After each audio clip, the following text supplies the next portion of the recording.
When IGN first reviewed Darksiders 2 on PlayStation 3, Xbox 360, and Wii U back in 2012, we gave it a score of 7.5 for good.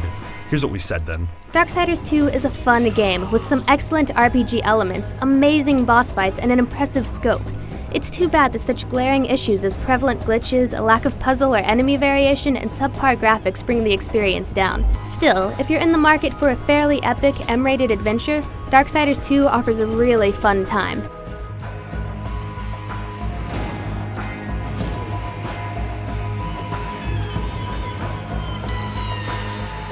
Three years after its initial release, developer Vigil's dark, massive Zelda-like is back on Xbox One and PlayStation 4 in Darksiders 2 Deathinitive Edition.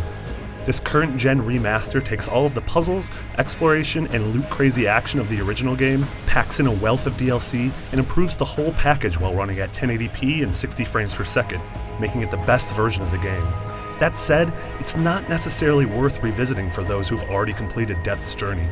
Darksiders 2's kitchen sink approach to gameplay and mechanics mostly holds up well.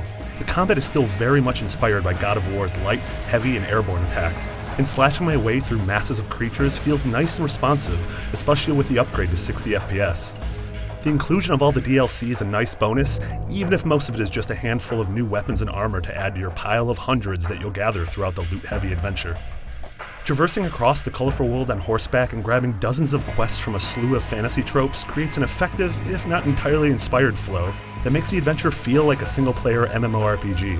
While the visual improvements don't change the fact that the story is pretty dumb and relies a bit too heavily on the teenage angst of Death and his brothers, the varied environments make exploration an enjoyable experience, especially when you get into any of the many fantastic dungeons.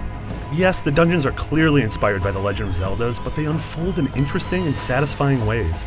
You solve smart puzzles that require paying attention to your surroundings, find keys throughout exploration, acquire a new weapon or tool that rewards you with a great sense of progression, and use it to ultimately slay the final boss. That being said, there's a little here that made me want to take a second dip in the 30-hour adventure, so the Deathinitive Edition caters more to people who missed out on the game back in 2012. Darksiders 2 Deathinitive Edition brings the original's diverse world, interesting dungeons, and great loot system to PlayStation 4 and Xbox One.